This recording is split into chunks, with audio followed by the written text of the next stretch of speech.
আসসালামু আলাইকুম রহমতুল্লাহি ওবারাকাতুহু। অ্যানিমেশন বিডি চ্যানেলে আপনাদের সবাইকে ওয়েলকাম জানাচ্ছি। সিঙ্গাপুর থেকে আমি মোহাম্মদ নুরুজ্জামান।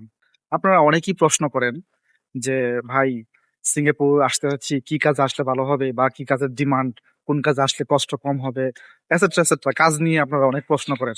সো আজকের ভিডিওটা কাজ নিয়ে আমি কথা বলতে চাই যে আপনারা কোন ধরনের কাজে আসতে পারেন বা সিঙ্গাপুরে বর্তমানে কোন কাজের ডিমান্ড ভালো।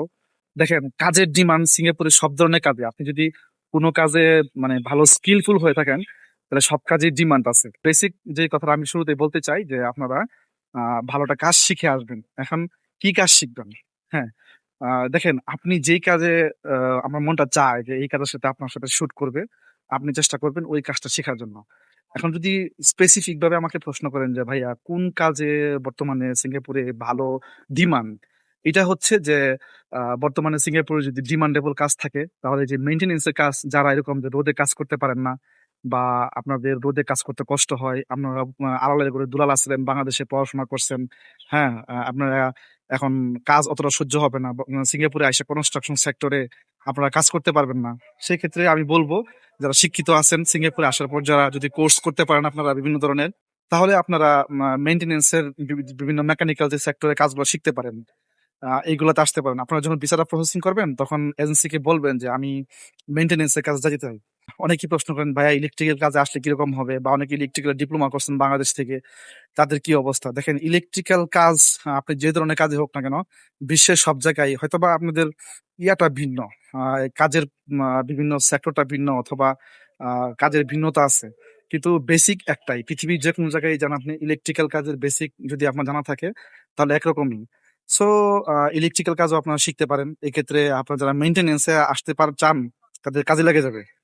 আচ্ছা, মেইনটেন্যান্স এবং ইলেকট্রিক্যাল এর পর যদি আমার কাছে সবচেয়ে চয়েস সেটা হচ্ছে যেকোনো ধরনের যেই টেকনিক্যাল যাতে কাজ, টেকনিক্যাল লাইনে, সেটা যেকোনো রিপেয়ারিং হইতে পারে বা ইনস্টলেশনের কাজ হইতে পারে বা ওয়ার্কশপে কাজ হইতে পারে।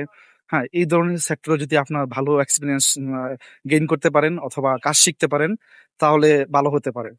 এটা ভালো কাজে দিবে সিঙ্গাপুরে। সিঙ্গাপুরে যেই মানে অটোমোবাইল ইন্ডাস্ট্রি, এটাতেও ভালো একটা সম্ভাবনা আছে। তবে এটাতে আসতে গেলে আপনার কোয়ালিফিকেশন ভালো লাগবে এবং মোটর অটোমোবাইল ইন্ডাস্ট্রি যে মোটর বা অটোমোবাইল মেকানিক্যাল সেক্টরের সাথে আপনার ভালো অভিজ্ঞতা থাকতে হবে। এরপর যদি আমি বলি যে আপনারা যারা মানে মিডল ক্লাস, আই মিন লেখাপড়া কোয়ালিফিকেশন থেকে যারা মধ্যম অবস্থায় আছেন, মানে বেশ হাইও না আবার একদম অশিক্ষিতও না, তাদের জন্য সিঙ্গাপুরে এনটিএস সেক্টর, মানে নন ট্রেডিশনাল সোর্স যেগুলো আছে, এগুলোতে ভালো একটা অপশন হতে পারে। কারণ এইসব এনটিএস এর মাধ্যমে আপনারা বিভিন্ন কি বলে এটাকে, রেস্টুরেন্ট অথবা আদার্স যেই বিভিন্ন সেক্টর আছে, ভালো ভালো সেক্টর, যেমন ওয়ার্কশপ সেক্টর অথবা রেস্টুরেন্ট অথবা ম্যানুফ্যাকচারিং ইন্ডাস্ট্রি, এই সেক্টর গুলোতে আপনারা ভালো একটা পোস্টে আসতে পারবেন। ওয়ার্কার লেভেলে আসলেও আপনাদের জীবনযাত্রা এবং আপনাদের স্যালারি ভালো হবে। সো যাই হোক, আজকের ভিডিওতে আর কথা না বলি। একটা ভিডিও এমনি অনেক লম্বা হয়ে যায় অনেক বললে। আপনারা যদি চান বা আপনারা যদি আরো জানতে চান যে আরো কি ধরনের কাজ আসতে পারে, তাহলে আমাকে কমেন্ট করতে পারেন ইনশাআল্লাহ। আমি ধারাবাহিকভাবে এই ধরনের ভিডিও আরো আপলোড দিব আমার এই চ্যানেলে। সো সিঙ্গাপুর নিয়ে আপনারা যদি জানতে চান, আগ্রহ থাকে, অ্যাম্বিশন বি চ্যানেলকে সাবস্ক্রাইব করে রাখতে পারেন। আর আপনাদের মনে যত ধরনের প্রশ্ন আছে সিঙ্গাপুর সম্পর্কে আমাকে জানাতে পারেন। আমি চেষ্টা করব রিয়েল যে ইনফরমেশন গুলা বর্তমান যে পরিস্থিতির উপর ডিপেন্ড করে আপনাদেরকে উত্তর দেওয়ার জন্য। সো সবাই ভালো থাকেন, সুস্থ থাকেন, নিরাপদে থাকেন। ধন্যবাদ সবাইকে।